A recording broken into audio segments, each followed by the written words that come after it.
Hello. मेरा नाम चित्रा है और हमने अपने रोज़मर्रा की ज़िंदगी में कभी सोशल प्रोटेक्शन एक टर्म सुना होगा। तो आज की पॉडकास्ट में हम यही एक्सप्लोर करेंगे कि सोशल प्रोटेक्शन क्या है। जनरली जब सोशल प्रोटेक्शन या स्कीम या हक की बात करते हैं तो हम ये सोचते हैं कि जो हम या नागरिक हैं वो सरकार के पास जाएं और अपने हक के लिए अप्लाई करें।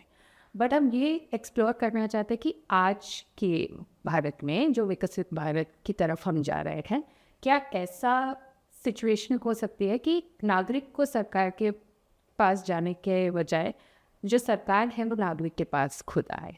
तो उसके लिए हमारे साथ है तरुण, जो इंडस एक्शन के सीईओ एंड फाउंडर है, एंड उनसे हम ये सारी चीज़ एक्सप्लोर करें।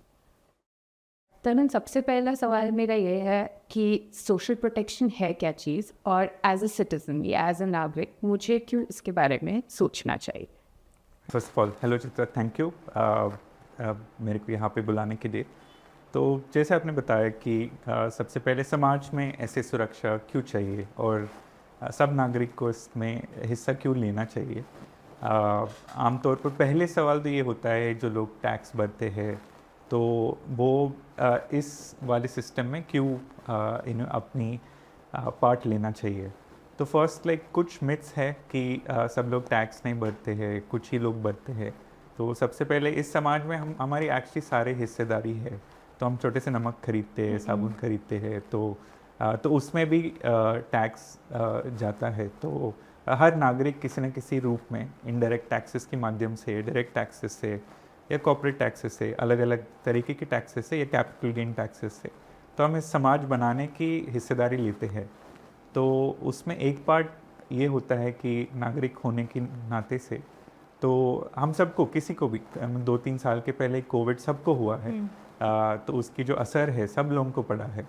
तो सरकार की हम ऐसे बनाए हैं कि हर नागरिक को कुछ प्रोटेक्शन मिले, प्रोटेक्शन भी मिले, और लाइफ में सोशल मोबिलिटी या आगे बढ़ने की पढ़ाई मिले, हुनर मिले। तो ये सारी चीज़ें सोशल प्रोटेक्शन के अंदर, समाज की जो सुरक्षा, जैसे सेफ्टी नेट कहते हैं, तो ये ज़रूरी है ताकि फ्रीडम मिले सब लोगों को अपनी जो हुनर है या पोटेंशियल है वो सीख करने के लिए एंड पाने के लिए।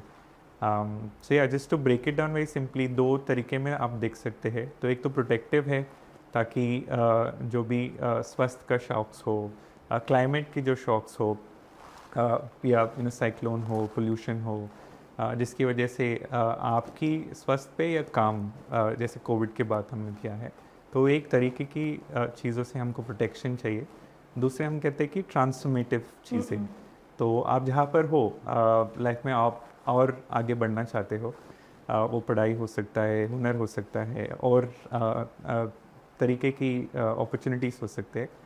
तो सोशल प्रोटेक्शन में ये दोनों चीज़ें आते हैं।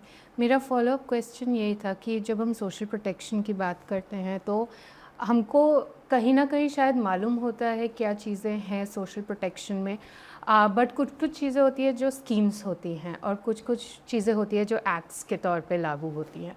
तो जब हम सोशल प्रोटेक्शन की बात करते हैं उसमें क्या क्या चीज़ें आती हैं और क्या स्कीम से लागू होती हैं या कोई एक्ट से लागू होती है, उसके बारे में। हाँ, तो आप ऐसे समझ सकते हो कि हमारी दुनिया में अलग अलग जहाँ पहलू होती है। तो आप ये लाइफ साइकिल जो कहते हैं कि आप कहीं से भी स्टार्ट कर सकते हो, जन्म से स्टार्ट कर सकते हो, या जब एक फैमिली बनता है तो स्टार्टिंग पॉइंट कहीं से भी हो सकते हैं। तो बच्चा पैदा होने से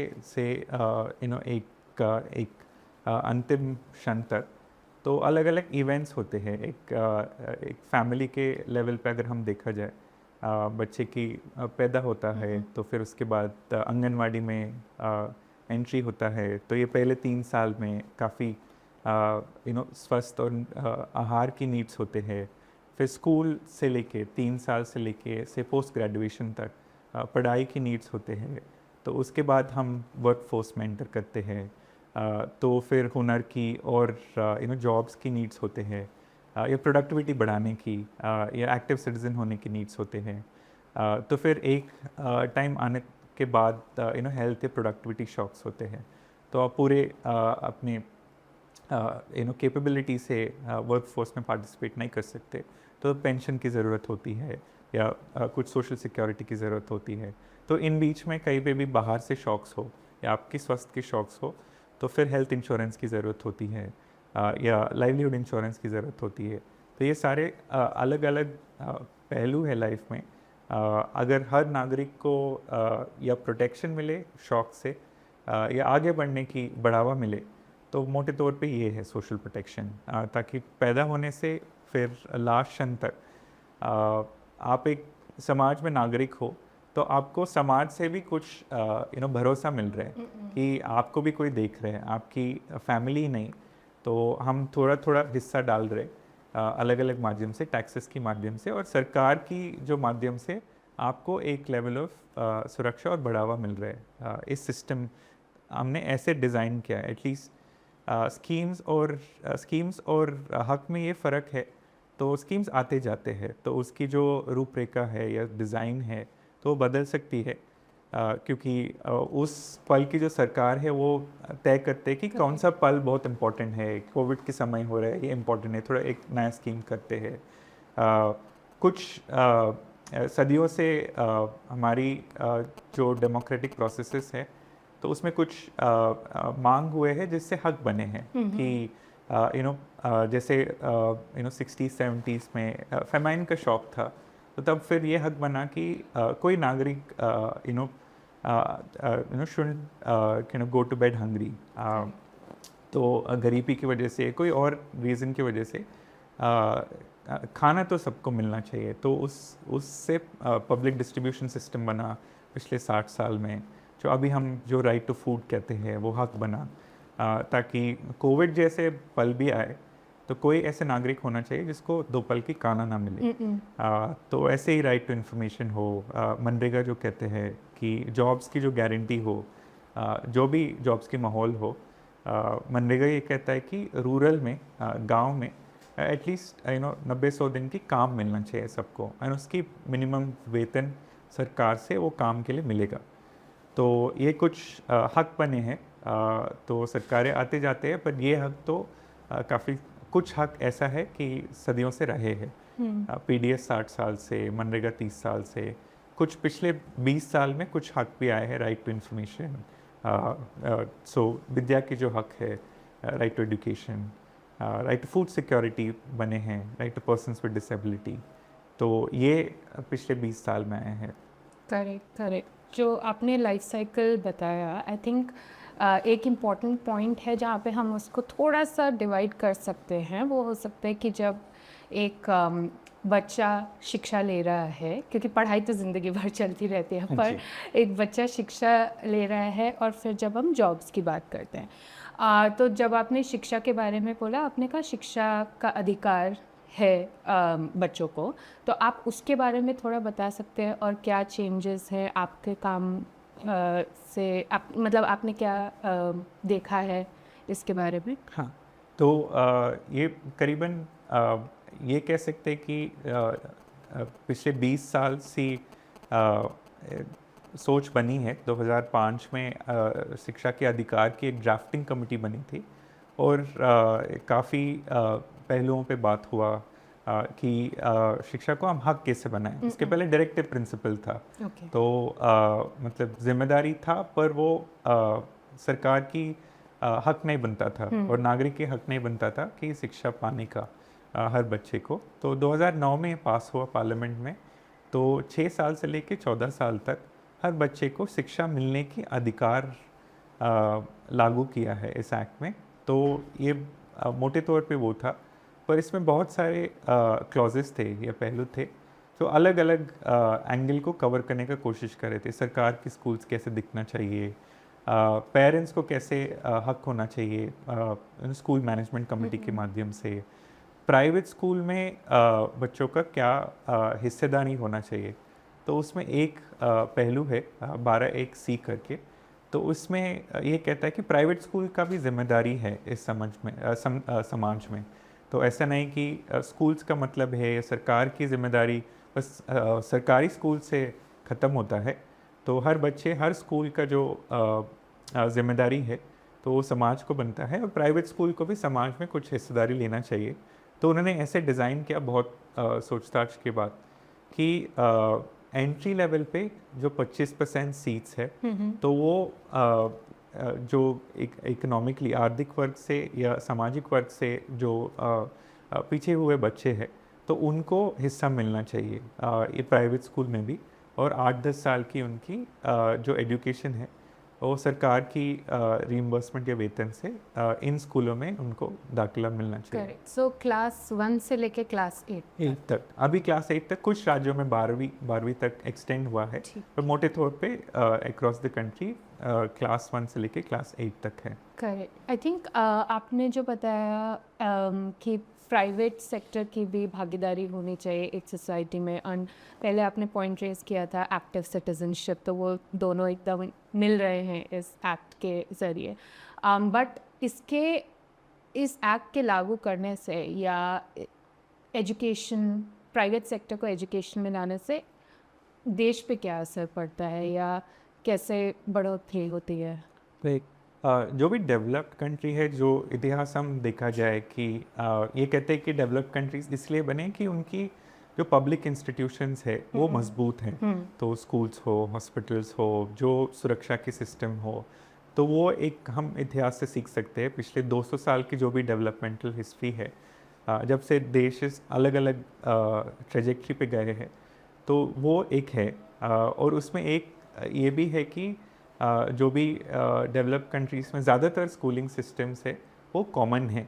तो उसकी मतलब सरकार ज़्यादातर टैक्सेस लगा के स्कूल्स को चलाते हैं, एंड हर वर्ग के बच्चे एक ही स्कूल में पढ़ते हैं। तो ज़्यादातर प्राइवेट स्कूल्स होते हैं पर उनकी जो शेयर है कम होते हैं। पर इंडिया में हम ऐसे सिचुएशन में हैं कि ऑलमोस्ट हर 2 में एक बच्चा अभी ज़्यादातर प्राइवेट स्कूल में जाते हैं। सिटीज़ में तो इस परसेंटेज से ज़्यादा अभी प्राइवेट स्कूल में जाते हैं। पर ऐसा हो गया हमारी स्कूलिंग सिस्टम कि प्राइवेट स्कूल में जिस बच्चे जाते हैं तो वो अलग क्लास और वर्ग से आते हैं, जिनके पेरेंट्स प्राइवेट स्कूल की फ़ीस भर सकते हैं।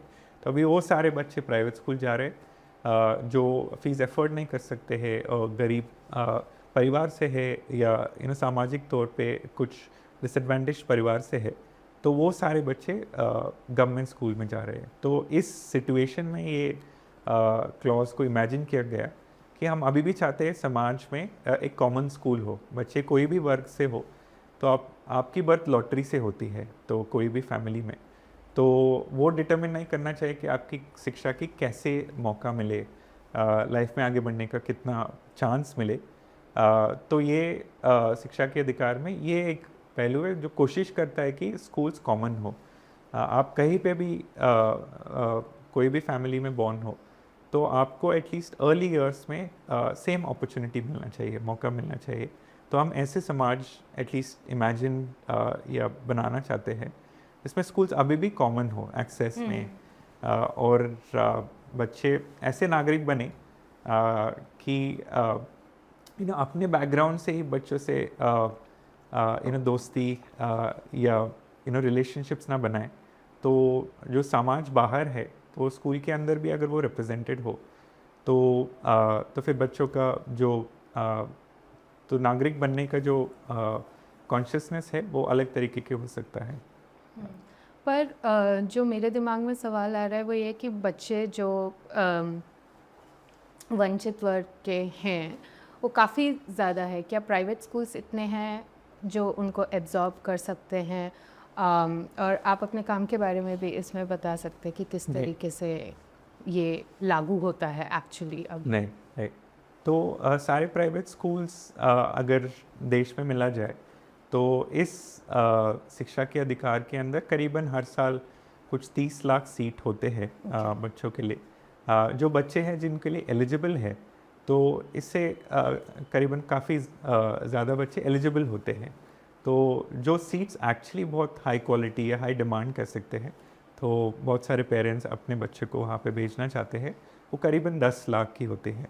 बट जो बच्चे एलिजिबल होते हैं वो करीबन 40 लाख तक होते हैं। तो इतने प्राइवेट स्कूल्स हाई क्वालिटी का नहीं है जितने बच्चे हैं जो आप कह सकते हैं कि आर्थिक तौर पे या सामाजिक तौर पे पिछड़े वर्ग से है, तो या जैसे आपने बोला वंचित वर्ग से है। तो आइडिया ये है कि सारे बच्चे को प्राइवेट स्कूल का अपॉर्चुनिटी ना मिले, तो ऐसा सिचुएशन बने कि प्राइवेट स्कूल भी इसमें हिस्सेदारी ले। तो सरकार का अभी भी मान लेते कि ये अभी साल में कुछ 6 लाख बच्चे का एडमिशन होते हैं, और अभी भी और बाकी है और काम इस पॉलिसी में। पर इवन स्टडी स्टेट में इमेजिनेशन ये है कि सरकार की स्कूल्स भी अच्छी तरीके से चले, ताकि बच्चों के पास ऑप्शन हो कॉमन स्कूल और अच्छे स्कूल्स जाने का। ठीक है। तरुण, जैसा आपने बोला कि प्राइवेट स्कूल्स के बारे में, मेरे दिमाग में एक चीज़ आ रही है कि प्राइवेट स्कूल्स हर जगह एक जैसे नहीं होते। जैसे मेरे पर्सनल एक्सपीरियंस में भी, जिस मोहल्ले में मैं रहती थी वहाँ पे भी प्राइवेट स्कूल डिफरेंट थे रादर देन से in in a capital city and be in more privileged जो एरियाज़ हैं कैपिटल सिटी के, और वहाँ पे फ़ीस स्ट्रक्चर भी बहुत अलग अलग होता है। तो ये कॉम्प्लेक्सिटी को कैसे मतलब मैनूवर करते हैं प्राइवेट स्कूल्स, और क्या उनका कोई रेजिस्टेंस होता है कि नहीं, हम बच्चे नहीं लेंगे जो वंचित वर्ग से हैं? नहीं, सही बोला आपने। जो अगर 100 प्राइवेट स्कूल्स है, हमारी जो इमेजिनेशन होता है वो जो हाई फी प्राइवेट स्कूल्स है, सो ज़्यादातर जो एलीट प्राइवेट स्कूल्स कहते हैं वो 5-10% की होते हैं। तो उसके बाद 2 अलग वर्ग की स्कूल्स है जो बजट प्राइवेट स्कूल्स कहते हैं, जो छोटे फीस का है। तो बहुत सारे लोग, ऑलमोस्ट 60-70% लोग अपने 20-30% की मंथली वेजेस डाल के बच्चों को ऐसे प्राइवेट स्कूल्स में भेजते हैं। तो जिनकी इंफ्रास्ट्रक्चर बहुत बड़ा नहीं है, पर छोटे से फीस लेके वो सरकार से थोड़ा बेहतर एजुकेशन देने का ऑफ़र कर रहे इन फैमिलीज़ को, और बीच में करीबन 20-30% का मिडिल इनकम प्राइवेट स्कूल्स कह सकते हैं, जो जिनका फीस बीच में होता है। तो ऐसे अलग 3 ब्रॉड तरीके के स्कूल्स है। तो मोटे तौर पे ये कह सकते हैं कि जो दूसरे और तीसरी वर्ग के स्कूल्स है, middle income and budget private schools, इनका ज़्यादा रेसिस्टेंस नहीं रहा है, क्योंकि सरकार जो रीइंबर्समेंट फ़िक्स करती है बच्चों को एडमिट करने के बाद, तो यूजुअली इस स्कूल की फ़ीस की लेवल पे फिक्स करते हैं। तो अगर आप फीस 0 to 100 इमेजिन कर सकते हैं कि जो टॉप स्कूल्स है वो 1 लाख और 1 लाख के ऊपर सालाना फीस ले रहे, और जो लोअर एंड स्कूल्स है तो करीबन महीने से 500 से लेके 1000 रुपये से की लेवल पे चला रहे। तो यूजुअली जो सरकारें हैं जो रीइंबर्समेंट उन्होंने 25-30 हज़ार पे फिक्स किया है। जैसे दिल्ली में है हम, तो दिल्ली में लगभग 30 हज़ार की सालाना रीइंबर्समेंट मिलते हैं स्कूल्स को। तो ये यूजुअली मिडिल इनकम जो स्कूल्स है उनकी लेवल पे ये होता है। तो ऑलमोस्ट 70-80% स्कूल्स ये रीइंबर्समेंट से सहमत है, क्योंकि वो उनके लेवल्स पे फिक्स्ड है। तो मैक्सिमम देयर बी 5-10% स्कूल्स जिनसे काफ़ी रेसिस्टेंस मिला है इस पॉलिसी के लिए। तो लार्जली वो एक फिनेंशियल तौर पे है कि उनकी जो फीस स्ट्रक्चर है, तो इसको वो अपसेट करता है करके। पर ये पॉलिसी का उद्देश्य वो कभी नहीं था कि जितना फीस है वो सरकार वो भरे हर लेवल पे। तो the idea was actually social inclusion, कि कॉमन स्कूल हो, बच्चे अलग अलग वर्ग से भी एक कॉमन स्कूल में पढ़े। और जितने अभी तक इसके ऊपर रिसर्च हुआ है, तो ये दिखाया गया कि दोनों वर्ग के बच्चों को फ़ायदा होता है, शिक्षा में ही नहीं, पर जिस तरीके के वो नागरिक बने। तो स्कूल की ये जब हम स्कूल्स बनाए हैं इतिहास में, तो आइडिया है कि नागरिक कैसे बने अगले पीढ़ियों के समाज के लिए। तो ये मेन उद्देश्य था स्कूल्स का। दूसरा उद्देश्य था कि शिक्षा दे के हुनर कैसे बढ़ाए और इकोनॉमी के लिए कैसे तैयार करे, तो वो भी सेकेंडरी उद्देश्य है। पर हर स्कूल की प्राइमरी उद्देश्य है कि हम कैसे नागरिक बनाएं आगे जनरेशन्स के लिए। तो उस हिसाब से काफ़ी रिसर्च ये दिखाता है कि अगर हम ऐसे स्कूल्स या क्लासेस में पढ़े, वो स्कूल में हो, आगे जाके यूनिवर्सिटी में हो, जहाँ पे समाज के रिप्रेजेंटेशन सही तौर पे हो, तो बच्चे भी ऐसे नागरिक बनेंगे जो एक्चुअली सोसाइटी को जान पाते हैं अपने रिश्तों के माध्यम से, अपने फ्रेंडशिप्स के माध्यम से। तो यहाँ पे भी प्राइवेट स्कूल्स, सुप्रीम कोर्ट ने भी क्लैरिफाई किया कि प्राइवेट स्कूल्स का भी एक सामाजिक तौर पे एक जिम्मेदारी बनती है समाज को रिप्रेजेंट करने के लिए अपने स्कूलों में, और उसके लिए सरकार उनकी रीइंबर्समेंट एक लेवल तक इस हक से उनको रीइंबर्स करते हैं। जब आप रीइंबर्समेंट की बात करते हो तो इसका मतलब ये है कि अगर मैं टैक्स पे कर रही हूँ, मेरा भी कुछ हिस्सा उस रीइंबर्समेंट में जा रहा है। या अब डायरेक्ट टैक्सेस भर रहे हो, जैसे मैंने पहले कहा कि हर नागरिक कुछ ना कुछ टैक्स भरते हैं। तो अगर आप नमक भी खरीद रहे या साबुन भी खरीद रहे मार्केट से, टूथपेस्ट भी खरीद रहे, जो रोज़वारी हमारे सामान है, एक छोटे से सामान भी आप 2 रुपये के सैशे भी खरीद रहे, तो उसे भी आप टैक्स भर रहे हो, जीएसटी भर रहे हो आप हर अलग गुड्स एंड सर्विसेज पे। तो हर नागरिक इस समाज में हिस्सा ले रहे हैं टैक्स देके।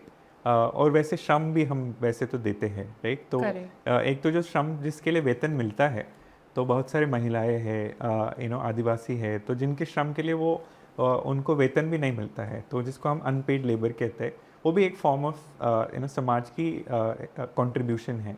तो अभी उसका सही तौर पे आर्थिक वेतन नहीं मिल रहा है, पर वो भी एक अनअकाउंटेड लेबर है। तो ये अलग अलग रूप पे टैक्सेस के ज़रिए या लेबर या अनपेड लेबर के ज़रिए हम सब समाज में कुछ पार्ट हम बीच में डाल रहे हैं। तो समाज भी सरकार के माध्यम से सबको एक वापस देना चाहिए। और स्पेशली स्कूल्स, काफ़ी लोगों का ये मानना है कि जैसे हम पार्क्स के बारे में सोचते हैं या हमारी हवा के बारे में सोचते हैं, जंगल के बारे में जल ज़मीन जंगल बोलते हैं, तो जहाँ पे हम इसको कॉमन्स कहते हैं, तो स्कूल्स का भी एक इमेजिनेशन ये होना चाहिए कि ये भी हमारी एक समाज की कॉमन्स है। तो फिर जैसे हम पार्क्स या हवा के बारे में या फॉरेस्ट के बारे में सोचते हैं, तो क्यों ना हम स्कूल्स के बारे में ऐसे सोचें कि हम क्यों ऐसे फ्रैक्शनलाइज करें कि सरकारी स्कूल्स है, प्राइवेट स्कूल्स है, प्राइवेट स्कूल्स की बिल्कुल समाज की अलग हिस्सेदारी होना चाहिए, कुछ लोग नहीं आना चाहिए उसके अंदर। तो वो हम नहीं मानते। ये एक्ट भी ये मानता है कि स्कूल्स कॉमन होना चाहिए। जिस तरीके से हम पार्क्स के बारे में सोचते हैं, तो स्कूल्स भी ऐसे ही जगह होना चाहिए समाज में। करेक्ट। आई थिंक श्रम के मुद्दे पे हम थोड़ा सा बाद में आते हैं, बट अभी हम थोड़ा स्कूल्स के बारे में भी डिस्कस करते हैं। एक चीज़ जो है कि एंड ये आई थिंक मोस्ट लोगों के दिमाग में आएगी कि अगर हम एक सोशली इंक्लूसिव एनवायरनमेंट बोल रहे हैं जहाँ पे सारे वर्ग के लोग आके एक साथ पढ़ रहे हैं, वो एक इकोनॉमिक डेवलपमेंट में किस तरीके से ट्रांसलेट होता है, उसका शायद स्ट्रेट पाथ ना हो, बट आई एम श्योर कि कुछ ना कुछ तो होगा जिस वजह से सरकार ने इसको एक हक के तौर पे लागू किया है। ठीक। तो अगर आप आर्थिक तौर पे भी इस पॉलिसी को हम देखें, तो काफ़ी रिसर्च, लाइक आप पीछे जाके इतिहास को भी देखें, तो जितने भी ज़्यादातर इंक्लूसिव सोसाइटीज़ रहे हैं, वो इनोवेशन से काफ़ी कोरिलेटेड है। सो जितने अलग अलग छोटे से ग्रुप से लेके, तो ये देखते हैं कि ग्रुप में अलग अलग अलग अलग पर्सपेक्टिव्स मिलते हैं। 5-6 लोग बैठ के कुछ निर्णय ले रहे हैं, तो उसमें अगर सारे लोग सारे अलग तरीके के पर्सपेक्टिव्स नहीं आते हैं, तो ग्रुप की जो भी निर्णय होता है, डिसीजन होता है,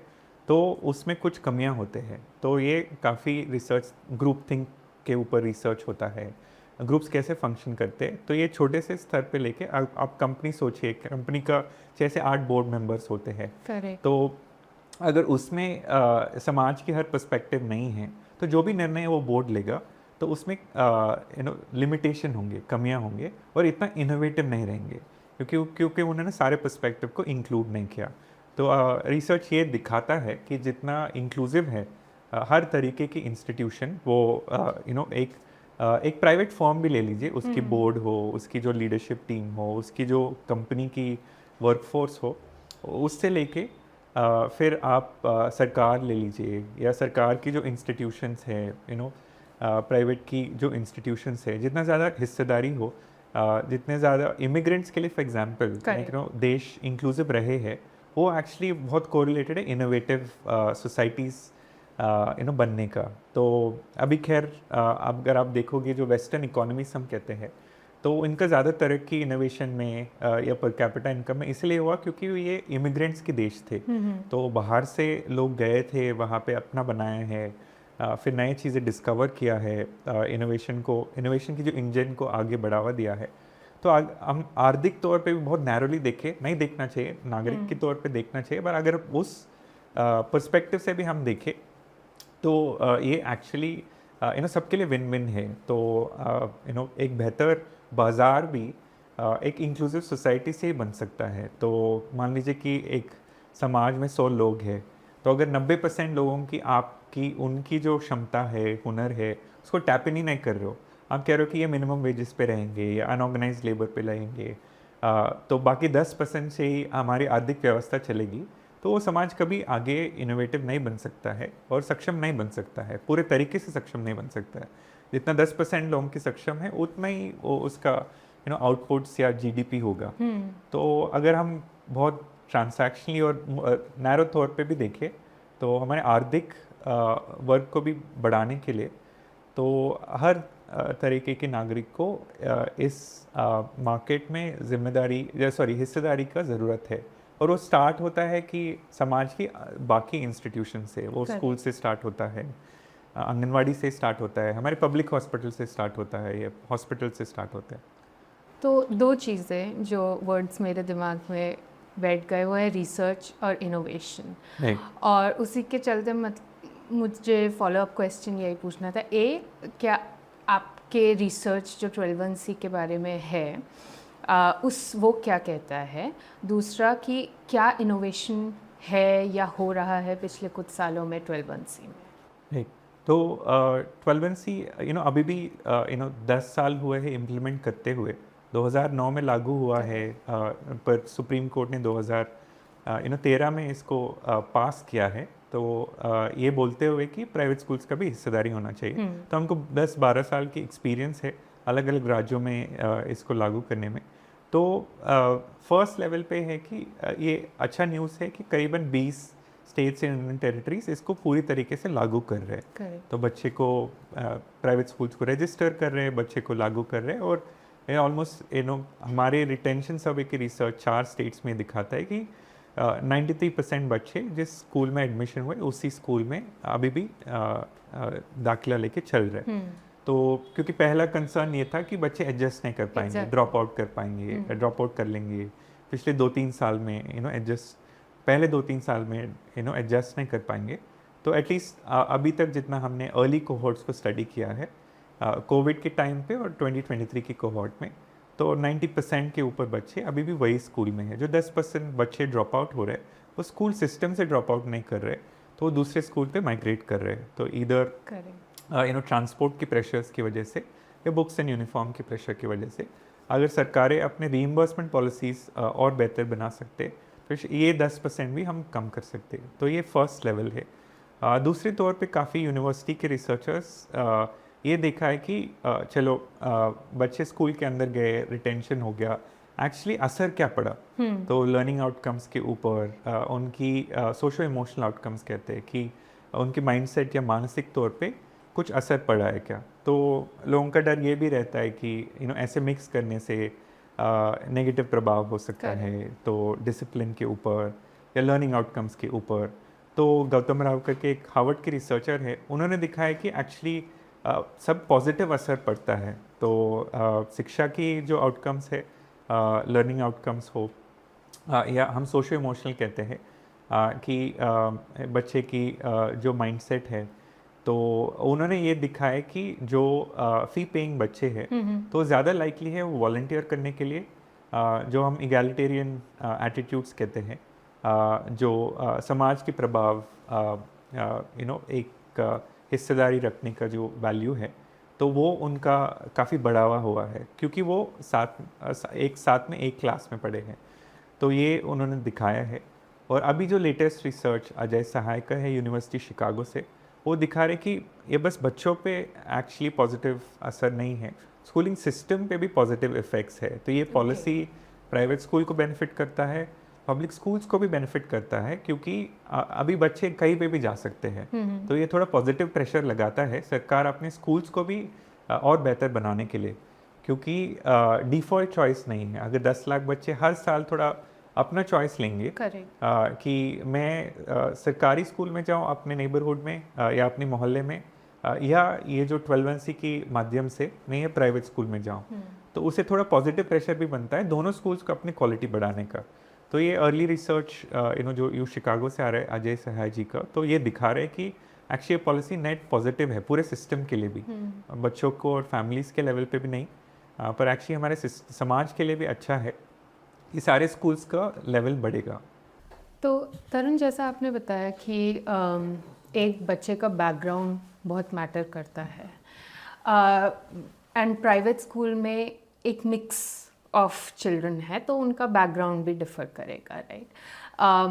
जैसे अगर मैं अपनी बात करूं तो मेरे पेरेंट्स के पास पीएफ है, एक रेगुलर सैलरी है, राइट? बट अगर सपोज़ मैं स्कूल जा रही हूँ और मेरे साथ कोई है, उनके पेरेंट्स के पास ये नहीं है, राइट? तो उस सेंस में फिर उस चीज़ का प्रोटेक्शन के लिए हमारे पास क्या कोई एक्ट है या कोई स्कीम जिससे वो चीज़ लागू होती है? क्योंकि अल्टीमेटली एक बच्चे का जो सिस्टम है उसको भी थोड़ा सा स्ट्रॉन्ग होना पड़ता है, जो मुझे समझ में आया। नहीं, बिल्कुल बिल्कुल सही बोला आपने। आई मीन हर बच्चे को करीबन एटलीस्ट 18-20 साल तक समाज के जो शौक़ है उससे प्रोटेक्शन मिलना चाहिए, स्वास्थ्य के रूप पे या शिक्षा के रूप पे। तो वो एक्चुअली एक सोशल कॉन्ट्रैक्ट है, लेकिन समाज का प्रॉमिस है कि भाई आप 20 या 25 साल अपने ऊपर इन्वेस्ट करो, अच्छे हेल्दी और एजुकेटेड बनने के लिए। एंड तो हमारी जो एक्सपीरियंस है, क्योंकि मेरा भी फादर पब्लिक सर्वेंट थे एंड उनकी गवर्नमेंट जॉब था, तो मेरे को वो एक्सटेंडेड टाइम पीरियड मिला जहाँ पे उनकी सोशल सिक्योरिटी पीएफ के माध्यम से मैं फिर आगे जाके स्कॉलरशिप्स भी ले पाया एंड हायर एजुकेशन भी परस्यू कर पाया। पर हमने देखा है कि ये जिस बच्चे के साथ हम काम करते हैं तो उनका फैमिलीज़ का बहुत रेगुलर शॉक्स होते हैं। तो कोविड के बारे में हमने स्टार्ट में बात किया, तो पिछले 3 साल के पहले ही जब कोविड हुआ था, 3-4 साल, तब बहुत सारे फैमिलीज़ जिनको हम सपोर्ट कर रहे थे तो उनको गांव वापस जाना पड़ा, और उनकी यहाँ पे जो इधर डेली वेज या दिहाड़ी जॉब्स है या even kind of informal temporary jobs है, तो उनको शौक हुआ था और हेल्थ का भी शौक हुआ, तो फिर वापस जाके उनको मनरेगा का काम करना पड़ा अपने गांव में। तो बच्चे जो स्कूल्स में थे सो ज़्यादातर उनकी लाइफ भी डिसरप्ट हुए थे, तो हम कोशिश कर रहे थे कि उनकी लर्निंग डिसरप्ट ना हो। पर हमने देखा है कि जब लाइवलीहुड ही डिसरप्ट होता है पेरेंट्स का, तो फिर बच्चे का लर्निंग प्रोटेक्ट करना बहुत मुश्किल हो जाता है, बिकॉज फैमिलीज़ को बहुत मुश्किल चॉइस लेना पड़ता है पेरेंट्स को पहले लाइवलीहुड को सिक्योर करने के लिए। तो इसके लिए भी काफ़ी एक्ट्स बने हैं। शिक्षा अधिकार के पहले एक्चुअली ये कह सकते हो कि हमारी डेमोक्रेटिक सक्सेस रहा है। बहुत सारी यूनियंस और सामाजिक मूवमेंट्स की लड़ाई से और संघर्ष से 90s में 1996 में एक एक्ट पास हुआ था, particularly building and other construction workers के लिए, क्योंकि सारे जो इनफॉर्मल सेक्टर में ये रिलेटिवली मोर फास्ट ग्रोइंग है और relatively moving towards formalisation sector है। तो इसलिए सबसे पहले इस सेक्टर का एक एक्ट बना है। तो जितने भी बिल्डिंग और अदर कंस्ट्रक्शन वर्कर्स, कंस्ट्रक्शन से रिलेटेड जितने भी वर्कर्स हो, हर कंस्ट्रक्शन पे सेस कलेक्ट होता है सरकार की तरफ से, ताकि ये सेस ये वर्कर्स की जो सोशल प्रोटेक्शन की बात हम कर रहे हैं, सामाजिक सुरक्षा के लिए इस्तेमाल हो। तो पिछले ऑलमोस्ट 30 साल में करीबन 1 लाख करोड़ से ज़्यादा सेस कलेक्ट हुआ है। सेस का मतलब क्या? सेस का मतलब ये है कि जैसे हम एक तरीके की टैक्स है, तो हर कंस्ट्रक्शन एक्टिविटी पे, क्योंकि अभी ज़्यादातर construction companies full time workers को नहीं लेते हैं। करेक्ट। तो जैसे हम लोग हैं, हमारी वेतन होता है, उसमें प्रोविडेंट फंड भी होता है, इंश्योरेंस भी होता है। तो एक तरीका हमारी जो कंपनी है वो हमको protection as part of the contract देते हैं। पर बहुत सारे कंस्ट्रक्शन कंपनीज इनफॉर्मल वर्कर्स को एंगेज करते हैं। तो ये जो फॉर्मल सोशल प्रोटेक्शन है वो कॉन्ट्रैक्ट में वो ऑफर नहीं करते हैं, जैसे इंश्योरेंस हो, पेंशन हो। तो क्योंकि वो ऑफर नहीं करते हैं तो सरकार ये एक्ट की तहत से उनको सेस लागू करते हैं। तो आप जितने भी कंस्ट्रक्शन एक्टिविटी करोगे उसमें 1% आपको सेस भरना पड़ेगा। मैं वो सेस जो कलेक्ट करता हूँ, सरकार कहती है कि मैं फिर उसको इस्तेमाल करूँगा कंस्ट्रक्शन वर्कर्स को फ़ायदा दिलाने में या बेनिफिट्स दिलाने में, ताकि क्योंकि वो फर्म से नहीं मिल रहा है या कंपनी से, कंस्ट्रक्शन कंपनी से नहीं मिल रहा है, तो सरकार फिर सारे कंस्ट्रक्शन वर्कर्स को रजिस्टर करके ढूंढ के ये सेस को उनको मैच करेंगे। तो ये आइडिया था एक्ट का। पर कोविड में ये रियलाइज़ हुआ कि पिछले 25 साल से हम करीबन 1 लाख करोड़ ये सेस के माध्यम से हम कलेक्ट कर रहे थे अलग अलग राज्यों में, जो सेस का बोर्ड्स बने थे। पर ये भी फिर सबको जानकारी हुआ एंड स्टेट्स भी काफ़ी हैरान थे ये जान के कि उस वक्त पे 90% जितना पैसा कलेक्ट हुआ वो स्पेंड नहीं हुए थे। श्रमिक की जो कल्याण के लिए ये एक्चुअली बना हुआ था। तो तब से फिर अभी रियलिटी ये है कि ऑलमोस्ट 50,000 करोड़ अभी भी बाकी है सेस का, जो कलेक्ट हुए हैं श्रमिक और निर्माण मजदूर की कल्याण के लिए इस्तेमाल होना चाहिए। तो अभी भी एस्क्रो अकाउंट में ये कलेक्ट होके वेट कर रहे हैं मैच करने के लिए।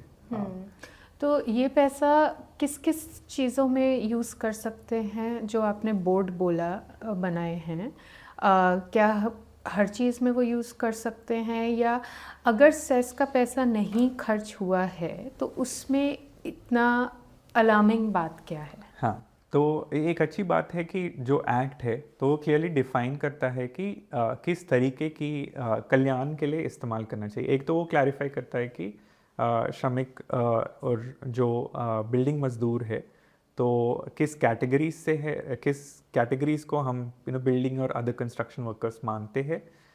फिर उनकी लाइफ में क्या क्या पहलू होते हैं या लाइफ साइकिल इवेंट्स होते हैं और उनकी डायरेक्ट कल्याण के लिए इस्तेमाल होना चाहिए। तो वो भी क्लियरली कहता है। तो काफ़ी बार सरकारों ने ट्राई किया कि हम जो इंफ्रास्ट्रक्चर है मजदूर के लिए वो कैसे बना सकते हैं ये सेस के माध्यम से। पर काफ़ी कोर्ट्स ने ये बताया कि नहीं, जितना पॉसिबल है ये सारे जो सेस है उनकी डायरेक्ट वेलफेयर या कल्याण के लिए इस्तेमाल होना चाहिए। उनके बच्चों के स्कॉलरशिप्स के लिए, उनकी टूल्स की लोन्स के लिए, माताओं की मैटरनिटी बेनिफिट्स के लिए, उनकी पेंशन्स के लिए, उनकी हेल्थ इंश्योरेंस के लिए, जितने भी लाइफ में उनको इम्पॉर्टेंट इवेंट्स है तो उसको कवर करने के लिए इस्तेमाल करना चाहिए। सोशल प्रोटेक्शन में जो भी चीज़ें आती है जैसे पेंशन हो गए या बच्चों की पढ़ाई, वो इस एक्ट के तहत लागू बिल्कुल बिल्कुल वर्कर्स की। बिल्कुल पेपर पे। तो मतलब आइडिया ये है कि जितने भी स्कीम्स कंस्ट्रक्शन वर्कर की जो बोर्ड्स है उनको ये फंड्स इस स्कीमों में डिप्लॉय करना चाहिए। तो एक मॉडल स्कीम्स भी पिछले 25 साल के एक्सपीरियंस अलग अलग राज्यों से एक मॉडल स्कीम्स भी बने हैं कि 15-17 स्कीम्स है लाइफ साइकिल के हर इवेंट को कवर करने के लिए। तो वो गाइडलाइंस भी दिए हुए हैं कि किस तरीके की स्कीम्स बोर्ड्स को लागू करना चाहिए।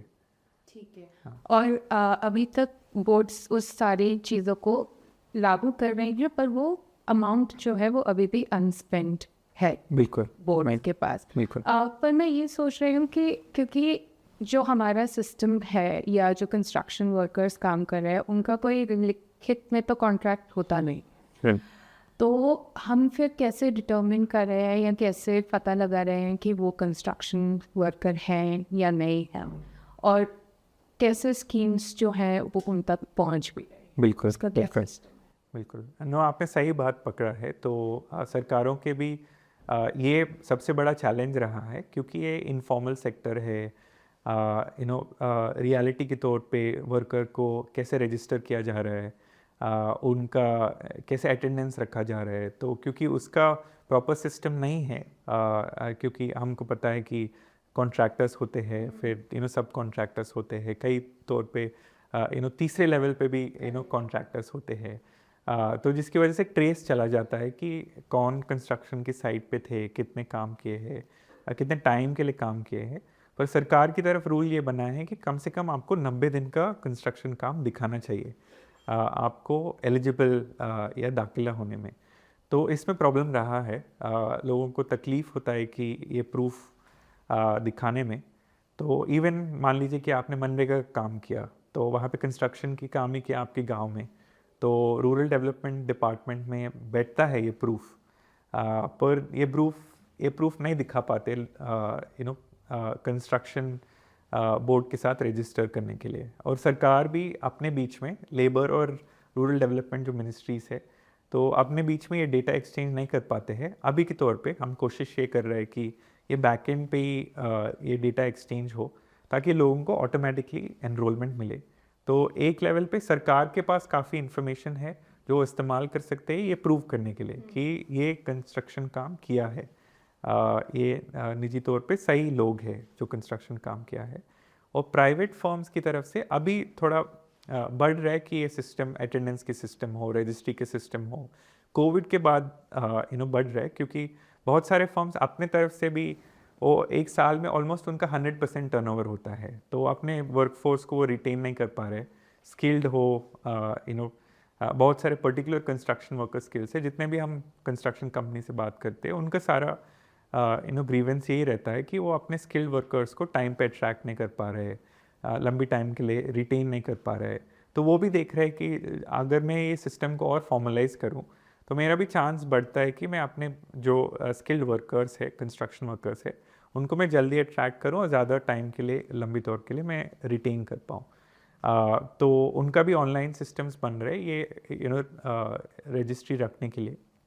एंड हम कोशिश कर रहे हैं कि जितने भी कंपनीज जो आगे है ये सिस्टम्स बनाने में, तो उनको ऑटोमेटिकली कैसे लिंक करें कंस्ट्रक्शन वर्कर बोर्ड्स के साथ, ताकि फिर वर्कर्स को एक्स्ट्रा बर्डन ना पड़े अपने आप को प्रूव करने के लिए कि अगर एक अटेंडेंस सिस्टम है एक कंपनी के पास अपने कॉन्ट्रैक्टर के ज़रिए कि मैंने 90 दिन का काम किया है, तो वो जो वैलिडेशन टोकन है, वो प्रूफ है, वो ऑटोमेटिकली सरकार के पास कैसे जा सकते हैं, ताकि मैं चक्कर ना काटना पड़े वो एक अलग पर्ची निकालने में। तो ये these are the different things that are happening. But yes, जो हम कहते हैं कि कैसे प्रूव करे कोई कंस्ट्रक्शन वर्कर और कंस्ट्रक्शन काम किया है, तो ये रूल पे काफ़ी मुश्किलें रहे हैं सरकार के लिए भी, कंस्ट्रक्शन वर्कर के लिए भी, और जो कंस्ट्रक्शन फर्म से, तीनों प्लेयर्स के, समाज, सरकार और बाज़ार की तरफ से। तो this is been the problem to solve. या और जहाँ तक मैंने भी ऑब्जर्व किया है कि कंस्ट्रक्शन वर्कर कोई कंस्ट्रक्शन साइट पे होते हैं, बट लेबर अड्डा या नाका यहाँ पे भी वर्कर्स बैठते हैं, तो उनके लिए प्रोसेस क्या रहता है बेसिकली? अगर मुझे अपना हक लेना है, क्या मुझे कहीं अप्लाई करना है, कहीं ऑफिस में जाना है? क्योंकि अगर मैं किसी बड़े राज्य में हूँ, मेरे दिमाग में आता है कि मुझे उसकी जो कैपिटल है वहाँ पे जाके अपनी एप्लीकेशन भरनी है। क्या यही प्रोसेस है वर्कर्स के लिए भी? नहीं, बहुत सारे राज्यों में अभी सिस्टम काफ़ी डिसेंट्रलाइज किया हुआ है। तो आप पहले एक ऑनलाइन पोर्टल के माध्यम से आप रजिस्टर कर सकते हो, अपने दाखिला दे सकते हो, या अपने आसपास की ज़िले की जो लेबर ऑफिस है वहाँ तक पहुँच सकते हो। कई ब्लॉक्स में भी लेबर ऑफिसर्स रहते हैं, तो आपकी जो आसपास लेबर ऑफिस है, या कुछ राज्यों ने माइग्रेंट रिसोर्स सेंटर भी बनाए हैं। तो ये सबसे आसान फिज़िकल तरीका है, पर काफ़ी राज्यों ने अभी ऑनलाइन पोर्टल भी लगाए हैं। कुछ राज्यों ने कैंटीन्स बनाए हैं, ताकि वो माध्यम से आप पहले कदम ले सकते हो अपने आप को रजिस्टर करने के लिए। तो these are the different ways. आप पहले टच पॉइंट रख सकते हो लेबर डिपार्टमेंट के साथ, सरकार के साथ। तो आपको जो आपकी राज्य की कैपिटल है उधर तक जाने की ज़रूरत नहीं है। और कोशिश और लागू है from labour departments to reach as locally as possible. तो ब्लॉक्स में भी पहुँचे, ऑनलाइन के माध्यम से, हेल्पलाइन के माध्यम से लोगों के पास वो खुद पहुँचे, और लोगों को तकलीफ़ ना लेना पड़े फिज़िकली कोई ऑफिस तक ट्रैवल करने का। करेक्ट। इससे मुझे एक जो चीज़ ध्यान में आ रही है वो ये है, जैसे आपने शिक्षा के अधिकार में बोला कि क्लास 1 से लेके क्लास 8वीं तक वो दाखिला मिल जाता है बच्चों को।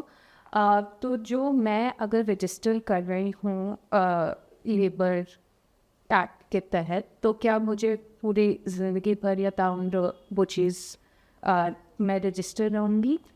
क्योंकि हो सकता है कि मैं कुछ सालों में अपना प्रोफेशन बदल लूँ। गिग इकॉनमी आजकल प्लेटफॉर्म इकॉनमी बहुत है, राइट, उसमें मैं चली जाऊँ, हो सकता है 10 साल बाद। करेक्ट, तो वो कैसे फिर वेरीफाई होता है? करेक्ट। नहीं, बहुत सही सवाल है। तो अभी सिस्टम ये है कि हर साल मेरे को रिन्यू करना पड़ता है। तो कुछ बोर्ड्स इसके बारे में सोच रहे हैं कि हर 3 साल में रिन्यूअल का साइकिल हो सकता है क्या, पर अभी सिस्टम ये है कि हर साल मेरे को वापस रजिस्टर करना पड़ता है। ये दिखाना पड़ता है कि पिछले साल भी मैंने कंस्ट्रक्शन की काम किया है, मैं कंस्ट्रक्शन की वर्क फोर्स में कंटिन्यू कर रहा हूँ। तो मैंने बाकी अनऑर्गेनाइज्ड वर्क में शिफ्ट नहीं किया हूँ, गिग में, डोमेस्टिक वर्क में, अलग अलग तरीके की स्ट्रीट वेंडिंग में। तो ये हर साल थोड़ा प्रूव करना पड़ता है। पर आगे जाके ये हो सकता है कि सरकार के पास ऐसे डायनामिक रजिस्ट्री हो। काफ़ी रियलिटी है कि लोग अगर 300 दिन काम करते हैं साल में, वो 100 दिन कंस्ट्रक्शन की काम कर रहे हैं, 100 दिन से अपने गांव में मनरेगा या खेतीबाजी कर रहे हैं, या 100 दिन गिग या कुछ अलग अनऑर्गेनाइज्ड वर्क कर रहे हैं। तो रियलिटी ये है कि एक परसोना है, एक तरीके के वर्कर नहीं है। जो हमारी श्रमिक है, 3-4 तरीके की श्रमिक की रोल्स निभा रहे एक ही साल में। तो सरकार के पास ये इन्फॉर्मेशन कैसे बनाए रखे ताकि वो जब वो माइग्रेट करते हैं अलग अलग ये प्रोफेशंस में एक ही साल में, तो जिस बोर्ड से वो मैच्ड है तो उनसे बेनिफिट्स कैसे ऑटोमेटिकली मिले। सो मान लीजिए कि मैं मनरेगा वर्कर से अभी कंस्ट्रक्शन काम में शिफ्ट किया हूँ। 100 दिन मैंने अपने गांव में मनरेगा का काम या खेती का काम किया हूँ, और 100 दिन में सिटी शिफ्ट किया हूँ कंस्ट्रक्शन के काम के लिए। तो ऑटोमेटिकली कैसे नोटिफाई हो सकता है वो राज्य की बोर्ड को, ताकि अभी ये कंस्ट्रक्शन की काम कर रहे हैं वर्कर, तो ये एक्चुअली BSW बेनिफिट्स के लिए एलिजिबल हो। तो वो ज़रूरी है, पर अभी ये कंस्ट्रेंट है। तो ये ओनस थोड़ा वर्कर के ऊपर है, वो अपने होशियारी बनाए रखे और अलग अलग बोर्ड्स का जानकारी ले, फिर उसमें रजिस्टर हो, फिर वो बेनिफिट्स के लिए अप्लाई करे। सो सारा जो प्रूव करने की जो ओनस होता है, तो अभी वो श्रमिक के ऊपर है। तो इसलिए ज़्यादातर लोग नहीं पहुंच पाते हैं वो बेनिफिट्स तक। नागरिकता के बारे में बोलना है तो मतलब एज ए सिटीज़न मेरे भी सवाल है कि कितना सेस जो है 70,000 करोड़ के अराउंड वो अनस्पेंट है, और कंस्ट्रक्शन का जो इंडस्ट्री है वो बढ़ रही है देश में। तो मुझे क्यों चिंता करनी चाहिए या मुझे क्यों सोचना चाहिए इस चीज़ के बारे में कि इतना सेस जो है वो अनस्पेंट है? तो मान लेते कि आप कंस्ट्रक्शन फर्म चलाते हो, तो फिर आपका तो डायरेक्ट लिंक बनता है। तो काफ़ी कंपनी से हम सुनते हैं कि वर्कर्स को स्पेशली स्किल्ड वर्कर्स जो है बेंडिंग जॉब्स हो, इलेक्ट्रिकल हो, प्लम्बिंग हो, बहुत सारे कंस्ट्रक्शन स्किल्ड जो काम है उनको वर्कर्स टाइम पे नहीं मिलते हैं, उनका 100% टर्नओवर रहता है। तो अगर आप कंस्ट्रक्शन कंपनी हो तो ये सिस्टम जितना आप फॉर्मल बनाओगे तो आपके लिए तो बेनिफिट है। तो आप ज़्यादा आसान से रिक्रूट कर पाओगे और अपने वर्कर्स को रिटेन कर पाओगे। तो मान लेते कि हम कंस्ट्रक्शन के काम में नहीं हैं, तो हम अपना घर बना रहे या अपनी कंपनी की कुछ ऑफिस बना रहे या रोड्स ही बन रहे, तो इसलिए भी इम्पॉर्टेंट है क्योंकि ये जिस सेस है या अलग टैक्सेस है, ये हमारी पैसा है। तो हमारे पैसा इस्तेमाल नहीं हो रहा है समाज को और आगे बढ़ाने के लिए। एंड इसकी इफ़ेक्ट्स हमको भी दिखेगा। जो हमारे घर है जिसके लिए हमने लोन लिया है और बना रहे, तो उसका टाइम पे डिलीवरी नहीं होगा क्योंकि कंपनीज टाइम पे नहीं बना सकते, क्योंकि उनको टाइम पे वर्कर्स नहीं मिल रहे, वो रिटेन नहीं कर पा रहे जिस हुनर की उनको वर्कर्स चाहिए। तो ये सारे इंटरकनेक्टेड है। जो हमको लगता है कि हम सेक्टर से थोड़ा दूर भी है, तो इसका असर हमको नागरिक के तौर पे डेली तौर पे पड़ता है। तो हमारे घर जो बन रहे हैं, हमारे रोड जो बन रहे हैं, हमारे स्कूल्स और अस्पताल जो बन रहे हैं, ये सारे टाइम पे नहीं बनेंगे। क्योंकि सेक्टर का ये इनफॉर्मेलिटी का प्रॉब्लम्स फिर वो टाइम डिलेस में दिखेंगे। तो ये एक लेवल है सोचने का। दूसरा ये भी है कि ये हमारी पैसा है, ये हिस्सेदारी हमने ही दिया है सेस के माध्यम से। छोटे मोटे जो भी कंस्ट्रक्शन हो या अलग तरीके से टैक्सेस जो हमने बताया डायरेक्ट इनडायरेक्ट हमने भरा है। या आप कंपनी का थोड़ा भी इक्विटी आप रखते हो कोई कंस्ट्रक्शन कंपनी का, और कोई भी कंपनी जिसमें कैपिटल एक्सपेंडिचर हो। कैपिटल एक्सपेंडिचर मतलब लाइक कंस्ट्रक्शन बन रहे हैं उस कंपनी में, नए फैक्ट्री खड़े हो रहे हैं, उनकी इंफ्रास्ट्रक्चर कुछ बन रहे हैं। तो अगर आप मार्केट्स में भी इन्वेस्ट करते हो और ये कंपनीज कुछ एक्सपेंड कर रहे हैं तो आपका भी हिस्सा है वो कंपनी की जो कैपिटल एक्सपेंडिचर को फंड करने में। तो हर तरीके से आपका पैसा जो है, आपकी इन्वेस्टमेंट जो है वो इम्पैक्ट हो रहा है। अगर वर्कर की देखभाल नहीं हो रहा है, उनकी टाइम से रजिस्ट्रेशन और रिटेंशन नहीं हो पा रहा है, तो that is the way I see it. End of course एक आइडियोलॉजिकल तौर पे ये सोच सकते हैं कि अगर 90% की हमारे नागरिक अगर इनफॉर्मल सेक्टर में ही रहते हैं तो वो हर पल फिर वो वनरेबल रहेंगे कि उनकी जॉब को लेके, उनको फैमिली सिचुएशन को लेके। तो हमारे देश कभी भी ऐसे इक्विलिब्रियम में आगे नहीं बढ़ सकता है। तो अगर हम विकसित भारत बनाना चाहते हैं 100 साल के पहले, आज़ादी की 100 साल के पहले, तो उसमें ऐसे समाज नहीं हो सकता है जिसमें बस 10% लोग या 15%, 20% लोग एक फॉर्मल सेक्टर में हैं, इनकम टैक्स भर पा रहे हैं, और 80 to 90% लोग अब तभी भी इनफॉर्मल सेक्टर में हैं। तो वो डेली वेज के लिए भागम दौड़ कर रहे हैं, छोटे मोटे बेनिफिट्स के लिए भी सरकार के ऑफिस के पीछे 10 बार भाग रहे हैं।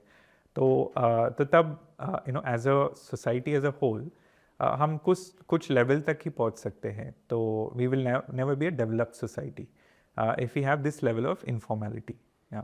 जो आपने विकसित भारत की बात बोली है उसमें जनरली मतलब मेरा भी यही परसेप्शन है कि विकसित भारत अगर हमको करना है तो एक इकोनॉमी बढ़ा देना है, या इकोनॉमिक एक्टिविटीज़ में जैसे कंस्ट्रक्शन अभी बढ़ रहा है, गिग इकोनॉमी बढ़ रही है, प्लेटफॉर्म इकोनॉमी बढ़ रही है, बट उसमें फिर सोशल प्रोटेक्शन एक्चुअली कैसे फीचर कर रहे हैं? जैसे आपने कंस्ट्रक्शन वर्कर्स के बारे में बताया, बट पूरे अगर हम देश को देखें तो सोशल प्रोटेक्शन कैसे उस विकसित भारत की कहानी में फीचर कर?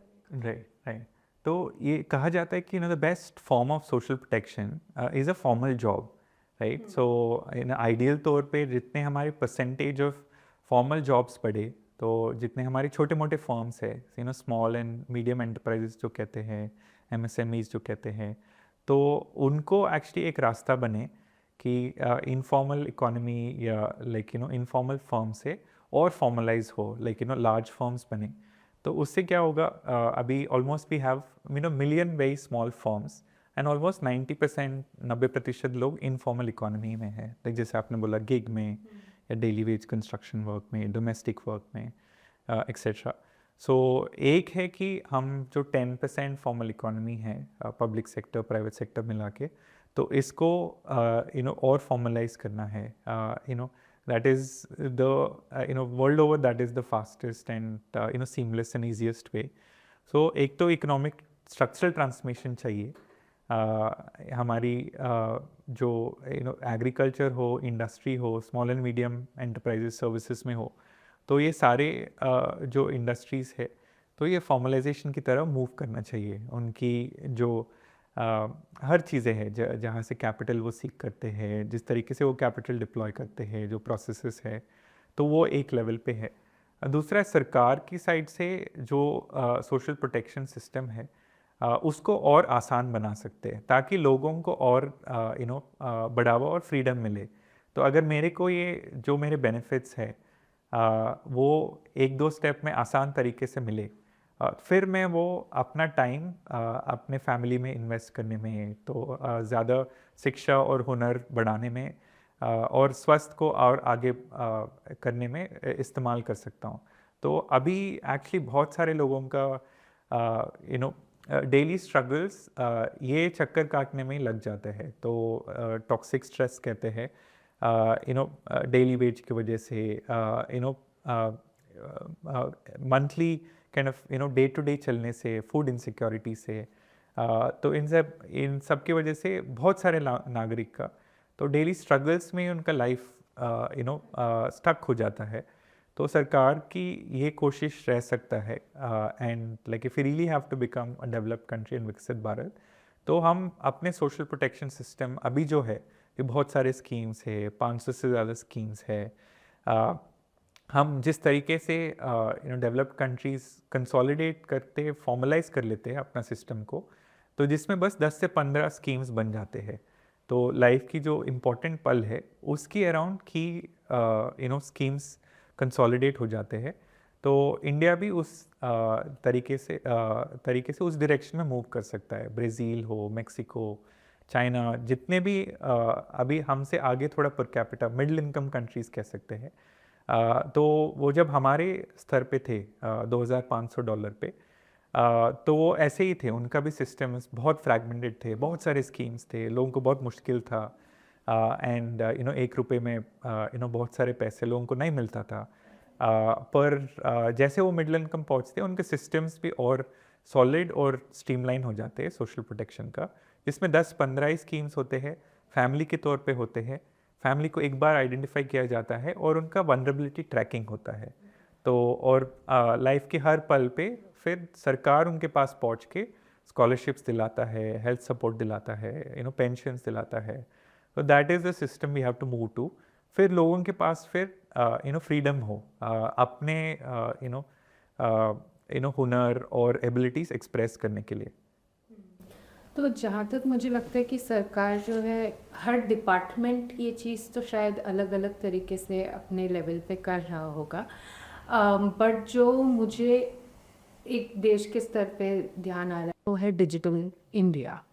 नेशनल के तौर पे हम सबके पास ऑलमोस्ट एक आधार आईडी बन चुका है, पर सुप्रीम कोर्ट ने ये बोला है कि वो यूनिक आइडेंटिफायर हर चीज़ के लिए नहीं बन सकता है। तो हर राज्य अपना एक यूनिक आइडेंटिफायर बना रहे, जो फैमिली आईडी आपने कहा है। तो उनसे क्या कर रहे, आधार एक प्राइमरी आइडेंटिफायर है, उसके लिंक्ड एक फैमिली आईडी बन रहा है, तो जिससे हर राज्य अपने अपने डेटा सेट्स को इस फैमिली आईडी को लिंक करके एक रजिस्ट्री में इकट्ठे कर रहे हैं। तो कुछ राज्यों ने ऑलमोस्ट 80 डेटा पॉइंट्स तक इकट्ठे किया है। जैसे मैंने बोला, land ownership, IT returns, ration databases, Ayushman Bharat का डेटाबेस, तो ऐसे करके बहुत सारे डेटा पॉइंट, जिससे वो एक फैमिली के तौर पे क्लियर प्रोफाइल बन जाता है कि आप बीपीएल में बिलोंग करते हो नहीं करते हो, आप किस इनकम टैक्स ब्रैकेट में हो, तो उस हिसाब से आपकी क्या सरकार की तरफ से बेनिफिट्स हो सकते हैं। तो कुछ राज्यों अभी बना रहे, तो जो एडवांस्ड है वो ऑलमोस्ट एनीवे बिटवीन 40 से लेके 80 तक, तो उन्होंने एक फैमिली आईडी के अराउंड लाइक डेटा पॉइंट्स इकट्ठे किया है, ताकि एक रोबस्ट प्रोफाइल बने, तो उनकी कॉन्फिडेंस बढ़े कि किस फैमिली को हम बेनिफिट्स के लिए टारगेट करना चाहिए, कैसे फ्रॉड हम कम कर सकते हैं। So that's kind of where most states are. मेरे ख्याल से 3 से 5 साल में हम ऐसे जगह पहुंचेंगे जो एटलीस्ट लाइक टॉप 5-10 स्टेट्स है, उनके ये सारे सिस्टम्स प्लेस में होंगे, और वो ऑलमोस्ट डायनेमिकली, लाइक मान लीजिए एक साइक्लोन हो गया, एक पोल्यूशन की शटडाउन आने वाला है, या लाइक टचवुड लाइक वापस कोविड नहीं होता है, पर ऐसे सिचुएशन भी होता है, तो सरकार ऑलमोस्ट डायनेमिकली एडजस्ट कर सकता है कि सेइंग कि मेरे पास 5 करोड़ की आबादी है, तो इसमें ये 3 करोड़ लोग बहुत वनरेबल है, ये साइक्लोन 1 करोड़ लोगों को इफेक्ट किया है, तो ऑलमोस्ट वो डायनेमिकली टारगेट कर सकता है, सेइंग कि मैं 3 करोड़ लोगों को राशन इंश्योर करूँगा, बट ये 1 करोड़ लोगों को एक्स्ट्रा रिहेबिलिटेशन सपोर्ट दूंगा। सो जो समाज की सुरक्षा सिस्टम है, social protection system, it can dynamically adjust to actually reality में क्या हो रहा है, कैसे वनरेबिलिटी भी शिफ्ट हो रहा है। Yeah. So I think last question जो है पिछले पूरे सेगमेंट पे पूछती आई हूँ, एज अ पर्सन मुझे क्यों इसके बारे में सोचना चाहिए, खासकर एज अ पर्सन जो शायद सोशल प्रोटेक्शन नहीं ले रहा है, फिर भी मतलब why should I think. Sure. So तो एक लेवल पे है, हम सब नागरिक, जैसे मैंने बोला है कि ये अब हमारा पैसा है, तो जितने भी सरकार की बजट है, तो वो किसी और के पैसा नहीं है, जो ये हमने ही पैसा दिया है। तो हम अलग अलग अगर डायरेक्ट टैक्सेस भी भरते हैं तो हम फंड कर रहे हैं तो सरकार को किसी लिए फंड कर रहे हैं कि हम इसीलिए ही नहीं फंड कर रहे हैं हमको रोड्स मिले, एयरपोर्ट्स मिले, क्लीन हवा मिले, क्लीन पानी मिले। तो ये सारे हमारे बेनिफिट्स है, डायरेक्ट बेनिफिट्स है। तो हम इसलिए भी फंड कर रहे हैं कि समाज की ओवरऑल तरक्की हो। तो 90% जो नागरिक है जिनको हमारी तरह मौका ना मिले बाय बर्थ, तो they also have a fair opportunity. तो ये this is why it is important, क्योंकि जो भी हम डेली वाली काम में मदद लेते हैं तो हम इस काम इतना फ्रीडम से या लिबर्टी से इसीलिए कर पा रहे ताकि हमारे घर पे कोई हमारा मदद करता है। तो इधर आने तक चलो हमने मेट्रो लिया या ऑटो लिया या कैब लिया, तो वो काम हमारे लिए कोई और कर रहा है। तो ऑलमोस्ट 90% लोग हैं हमारी इकोनॉमी को चला रहे हैं। तो हमको शायद कई बार नहीं दिखते हैं, पर हम उनका भी ऐसे बढ़ावा करें ताकि ओवरऑल सबका ग्रोथ एंड डेवलपमेंट हो। तो इसलिए हमको वो उस प्रतिशत के बारे में भी सोचना चाहिए, and to make that part of the economy also more formal and more visible.